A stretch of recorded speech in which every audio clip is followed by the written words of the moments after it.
Have you ever tried meditation to relieve stress and anxiety? Did it help or did you fall asleep? Maybe you grew more anxious as you sat with your scattered thoughts. That's what happens to me sometimes. Well, help is here. My guest in this episode is sharing a science-backed program explaining why and how meditation can work. Hey, everybody. Welcome to Perpetual Motion, a podcast focused on self-care, economic independence, positive relationships, and communication. I'm your host, Dr. Mo Anderson. In each episode, I interview thought leaders from all over the world who share tips and tools that add immediate value to your personal growth. Today, meet Ann Swanson. She teaches meditation to busy people with busy minds. She is the author of the best-selling book, Science of Yoga, and her latest release, Meditation for the Real World, which has step-by-step practices to find peace in everyday life. And who doesn't need more peace? So sit back, relax, and let's learn how to meditate together. You can't say Dr. Mo ain't tell ya that fear magnifies the consequences of failure. What are you scared of? Why are you afraid? I'd rather live like I'm dying. Welcome, Ann. So glad to be here, Dr. Mo. Happy to have you all the way from Hawaii. I guess I should have said aloha, but Aloha. looks like it's beautiful there today. And it's very nice here in Texas. Perfect setting for a lovely conversation. I'll start with something very broad. You say meditation offers simple, fast relief for day-to-day life, no matter how busy you are or what you are going through. How so? Well, I found that meditation has made a big difference in my anxiety, chronic pain, and I have had the same experience that you have sometimes. When I first started meditating, it kind of made it worse because I was like, wait, my mind is wandering so much and it was hard to sit with my thoughts, right? Mm-hmm. So if any of your listeners have had that experience before where you felt anxious or stressed and then meditating didn't actually help, it's not that you were doing it wrong. It's probably two things. One, it's maybe that you're putting a little too much pressure on yourself. People think meditation is stopping your thoughts, but it's not stopping your thoughts. The definition of meditation could be put as it's focusing in a relaxed way. That's the really important part, is that it's in a relaxed way. So if you're like, oh my gosh, my mind's wandering, I can't stop thinking about what I've said yesterday or what I'm going to eat later, right?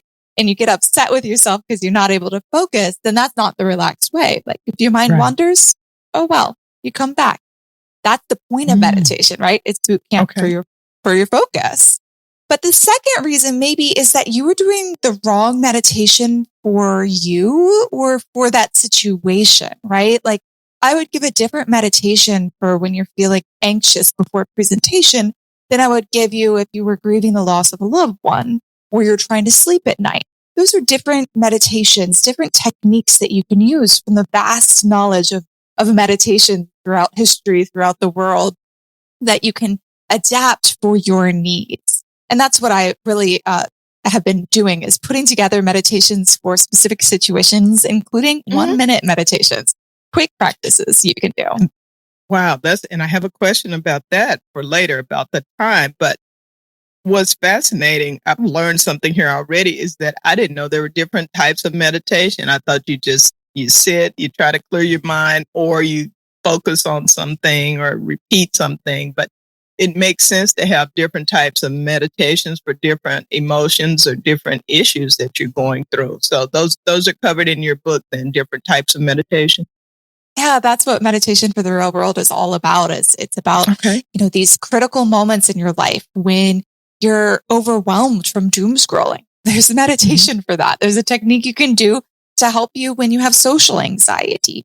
So finding the techniques that work for you. It's not just there's this one way to do it that's blanket that I'm saying is the best way. It's like you try the ones for the situations you need. It's more of a handbook. You flip to the page you need based off of what you're dealing with. Okay. Like fitness or medication come to mind. They customize depending on, the person. Yeah. Because I have to do low impact stuff. So it makes sense to me that there are different types of meditation. Cool. Let's talk more about your personal experience. You mentioned some things that you had dealt with, and I'm curious as to when and why did you first begin meditating? Well, I, like many people, didn't come to meditation because I wanted to learn to meditate. I came to meditation because I started yoga class, and meditation is a critical part of yoga. So I came for the physical practice of yoga. And then I was surprised by all the benefits I started to gain from meditation and the breathing practices and the other aspects of yoga. But at first, when we'd get to the point in the yoga class where we'd be meditating or maybe relaxing on our backs, I would be looking at my watch like, it is time to go. I have things to do. I already did my yoga practice in my mind. How long is this? Yes. I didn't understand it. I didn't think it had value for me. And the techniques didn't always work for me. But then teachers would give different techniques each time. And I found ones that worked for me, right? And I would get that glimpse of like, oh, that's what it feels like to relax. That's what it feels like to focus and really focus, not just, focusing on a work project for a little while, like true focus, being in flow. That's what it feels like. And when I got that taste of it, I wanted more and more. But, it's not all techniques work for all people. So you got to try different ones to see what works for you. Beautiful, beautiful. Fun fact in regards to your reference to yoga. The first time a friend, I'm not a yoga person. The first time a friend took me to hot yoga, Bikram or whatever yoga. I didn't know it was hot yoga. And I was like, I'm sitting there just sweating. I'm like, what the hell? What is wrong with the air conditioner? It's pretty torturous. I'm not into hot yoga, but some people love it. She did. And they all started laughing at me because I'm like, it's too hot in here. Turn the air down. What is happening? Yeah. Much to learn. So much to learn. So that makes sense that you were introduced to yoga. It helped you. So you were, I think it's good to establish you didn't grow up doing yoga. You weren't, like me, I had to get exposed to it. I'm learning even today about it, but I do know when I can get there that it truly helps. But what about, I never really thought about it in terms of science. You say there are science-backed benefits of meditation. Could you share some of those?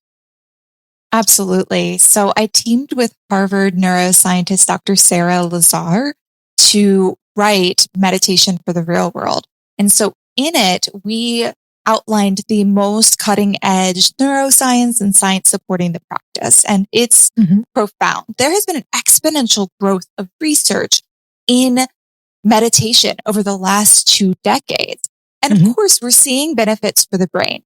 We're seeing benefits for mental health. That's probably the largest area. So improving depression, anxiety, trauma, resilience, sleep, but also to the physical brain. When we put meditators into these fancy fMRI scanners, we see that the brain tissue in critical areas builds more connectivity.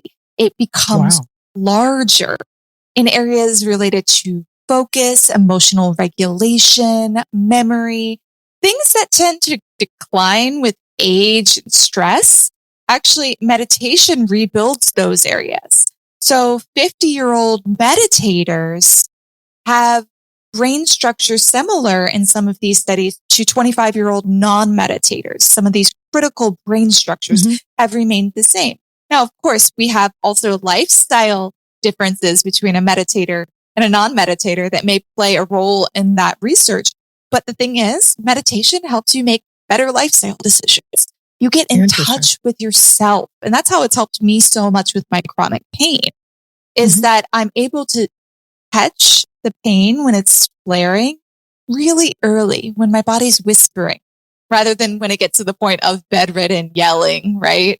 I'm able to catch that pain and do the self-care, do what I need, rest, put ice or heat, whatever I need to do, So it helps you get in touch with your body's needs and your intuition and make better lifestyle decisions.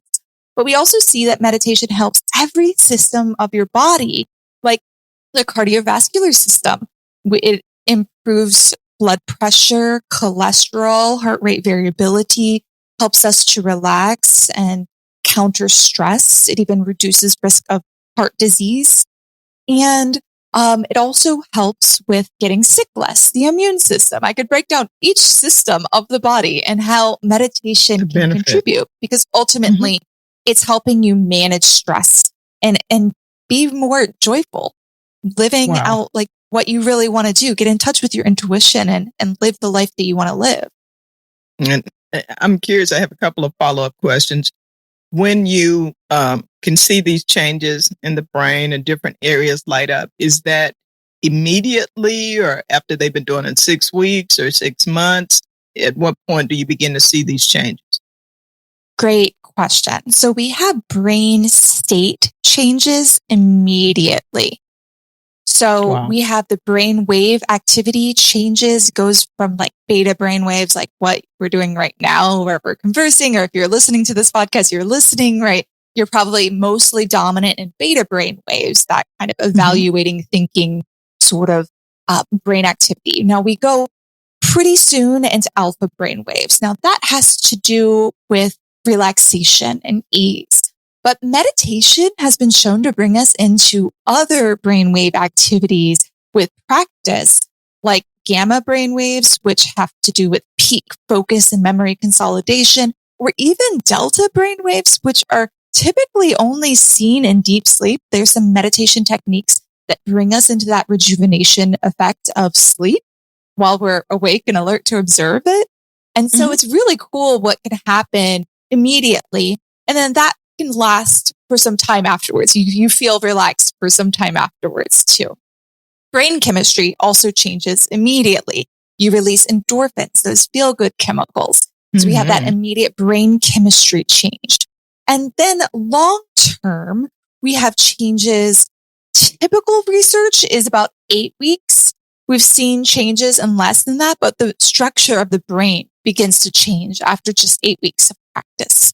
And then long term, we see even more changes and sustaining the critical brain tissue in those areas I was mentioning.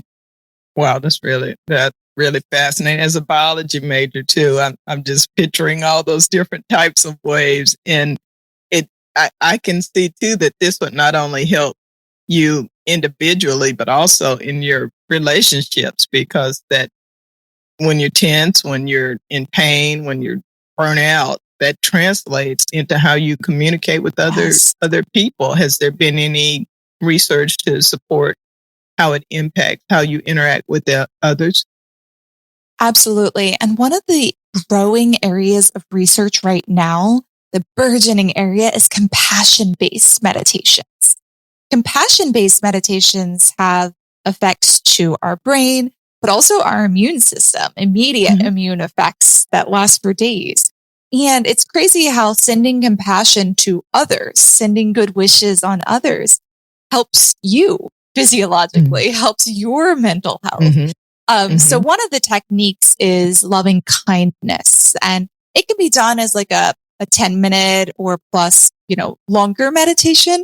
But we can do like a 1-minute meditation of it right now if you'd like to practice it. Yeah, let's do it. Okay. Now, we're not going to have a minute of silence, though. You're going to be talking me through it, right? I will talk you through it. I'll talk you through it. That's bad for the audio. No worries. I gotcha. So this is a guided meditation. If you're listening at home, you're welcome to close your eyes. But if you're driving or something, you can do this while you're driving. Honestly, I do this when somebody cuts me off and I'm experiencing some road rage. Rather than cursing at them, I do this. So, you can do this anywhere, anytime if you're listening to this. But first, let's go ahead and visualize somebody you love, someone who's easy to love right now. It might be family member, maybe it's your beloved pet. Go ahead and visualize them at ease, smiling, relaxed, happy. And we're going to send them these good wishes. Just repeat mentally in your head after me. Okay. May they be safe. May they be healthy.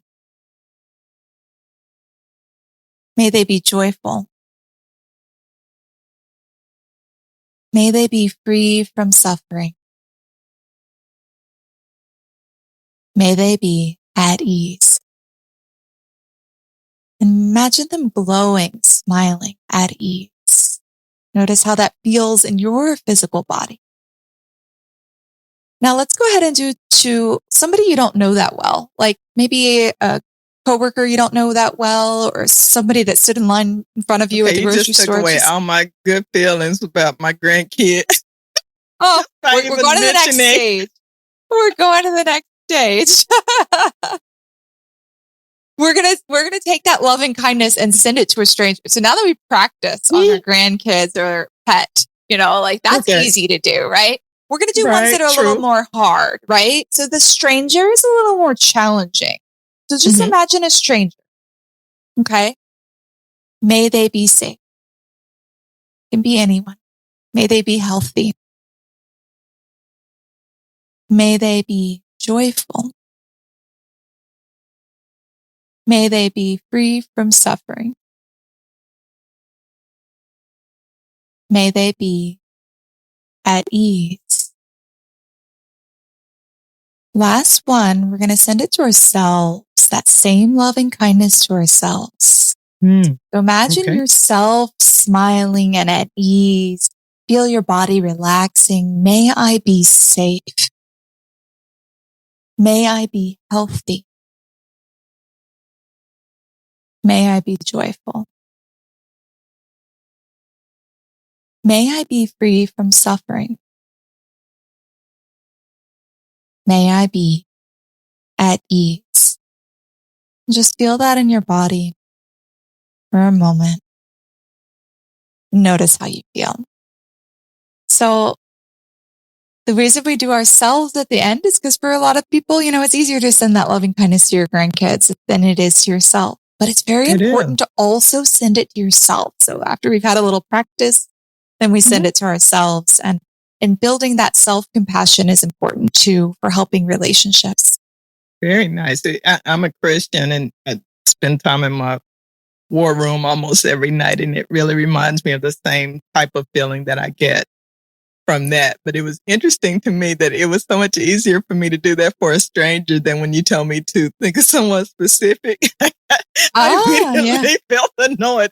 So I need to work on that. I got some issues on the back burner. For the strangers, that was good. But interesting. And, the cool thing about doing it for a stranger is I'll choose somebody like, the person that served me coffee or the security guard in my building. And then all of a sudden the next day, they're like so nice to me. I'm like, wow. Yeah, it's really strange. It's like they can feel it. Or even if I'm like going for a run, I'll look at somebody and be like, may they be safe. May they be healthy.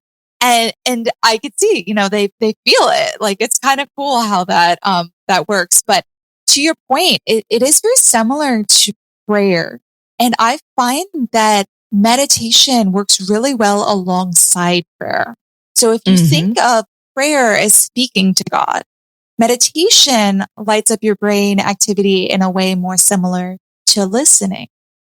Perhaps you're listening to God, listening to your intuition, listening. So it's a really nice complement to a prayer practice that I often suggest. I like that. Wonderful parallels there and analogies.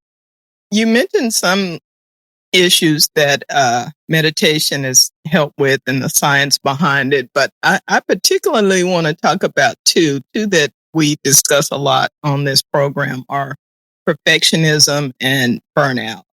How can meditation help with those two issues? So I myself am a recovering perfectionist. And that's why I always say if I can meditate, anybody can, right? Because I feel like I was not the likely meditator. I'm not a naturally chill person. I'm a type A, gotta have it perfect.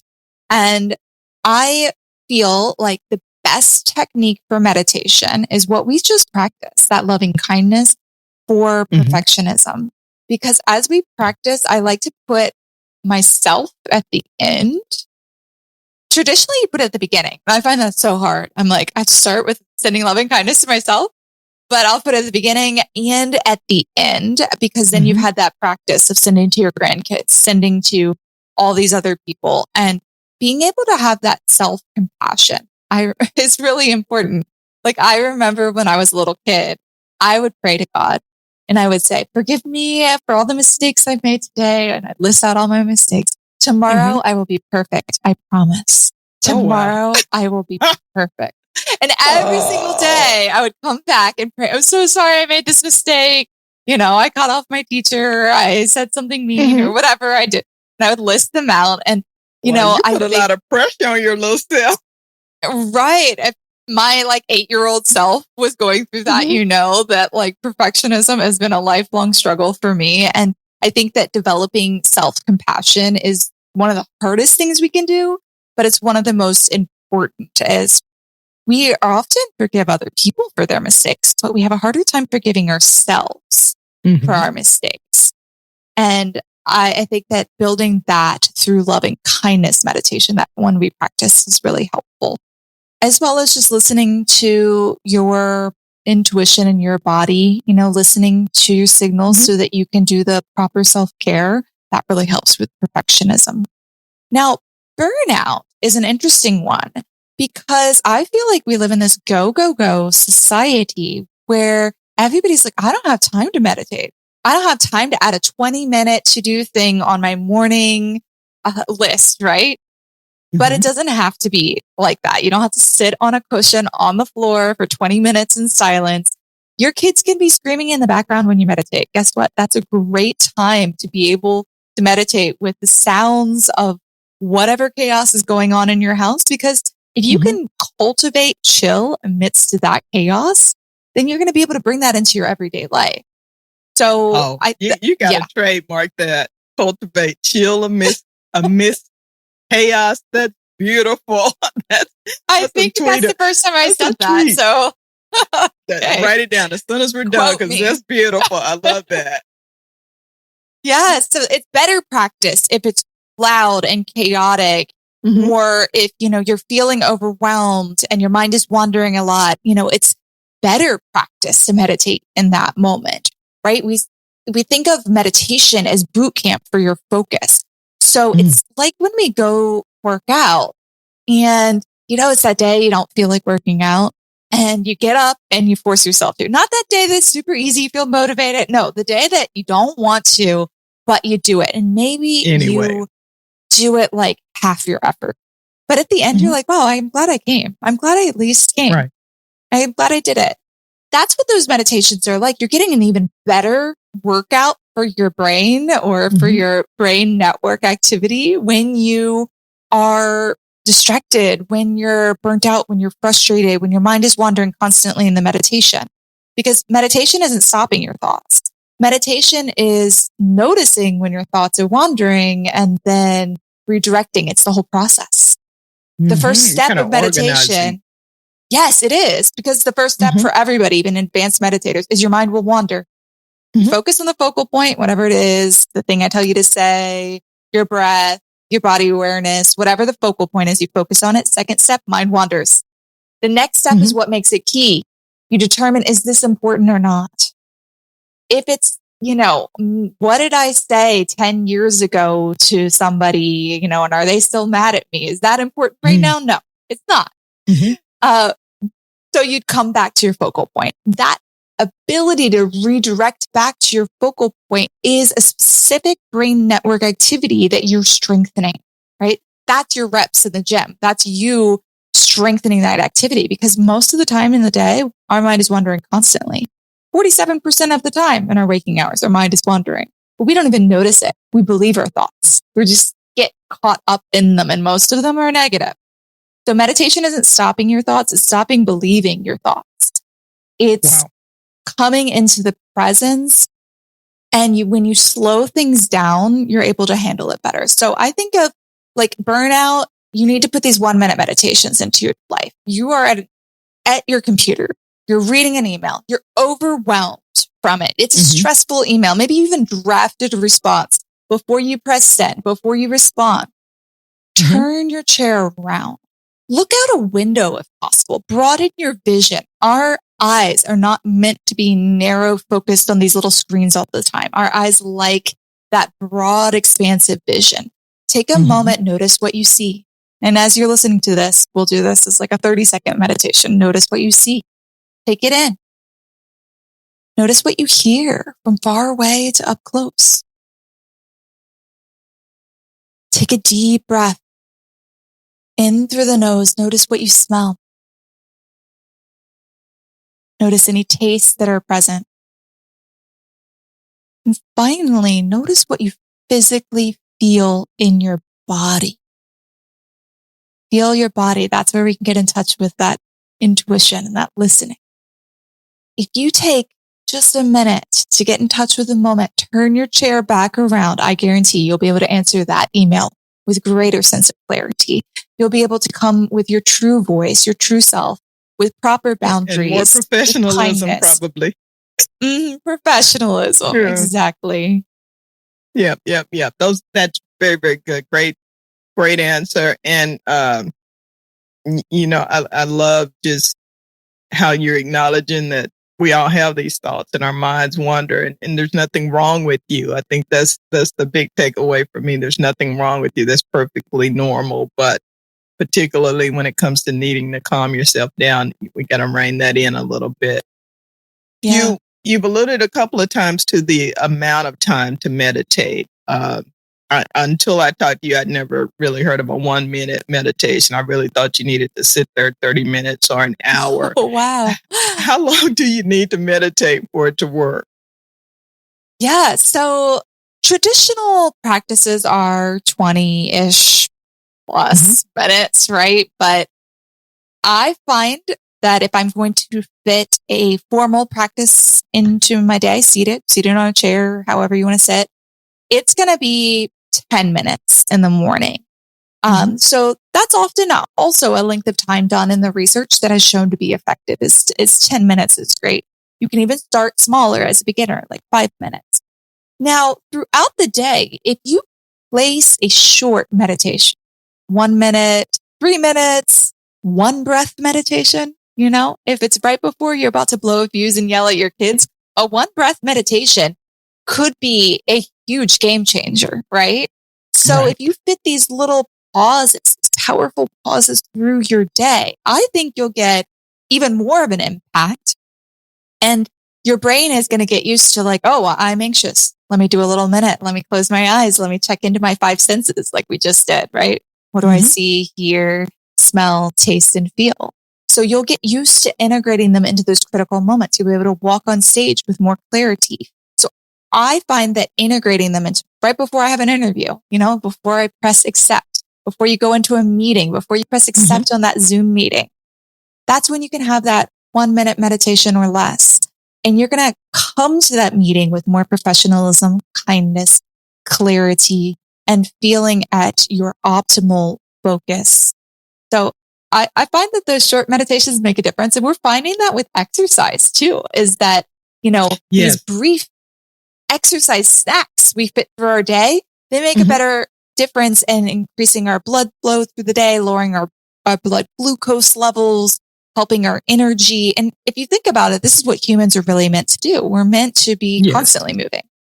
We're meant to be present, right? We're not meant to be scrolling and bombarded with these distant cues, whether it's like from far away, there's a war going on and what's happening in the other side of the world. And then your ex just got married and had a baby. It's just so much to process, right? We're not meant to process all of that stimuli so fast.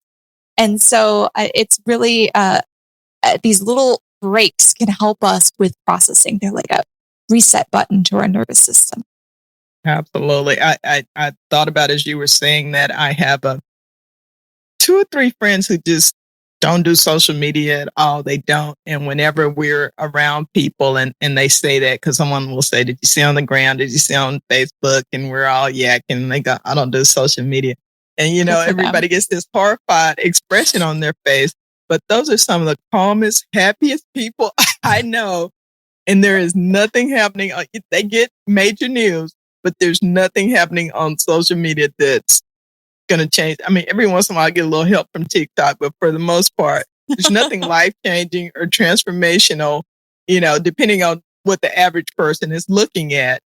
And that there's absolutely nothing wrong with that not being part of your life. It's just so crazy how we think. And I'm saying that because I think that leads to some of the burnout and perfectionism, is that we're comparing ourselves to Photoshop, Unreal thing. They might have done 400 cuts to get that 30 seconds that you see.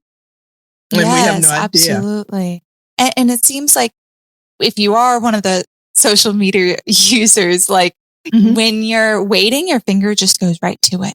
You just start scrolling, and it fits into these little moments in our life. But like on the cover of Meditation for the Real World, there is someone sitting on a subway, and she's the only one that like looks chill. She's got headphones on, and she's got her feet grounded, and she's maybe listening to a guided meditation like we just did, or maybe she's listening to a song that's chill. Now, everyone around her is hunched over their phone or even computer. They're just so distracted. And that's what has happened. We scroll constantly. We know that's not good for our brain. And really, what if we meditate while we wait instead? You take those little powerful pauses. You have a minute when you're waiting to go into the doctor's office. You have a minute when you're on public transportation. That's a great time to check in with your five senses. It's a great time to use a meditation technique to help you with these things. And to your point, social media, I agree with you. Like, there's nothing like dire that we need on it. And that's what I love about long form content, like what we're doing right now, podcasts. Yes. You can listen to it on your drive. You can take it in. You can hear from some of the top experts in the world and get into the nuance of it. If I were to make a 20-second video about meditation, it's not going to tell you the same as what we are able to talk about today. I agree completely. That's why I love this format so much as well. This was interesting to me.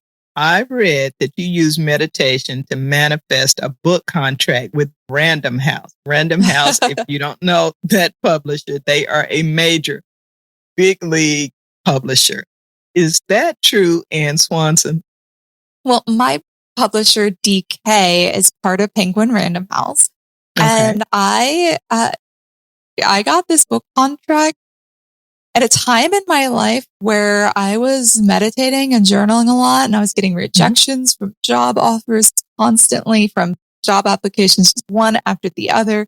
But I was staying strong and meditating, and like I knew a big opportunity was coming my way, and keeping my eyes open. And I got a random email from an editor that offered me this book contract. I didn't have an agent. I didn't have a big social media following. That's insane. Nothing.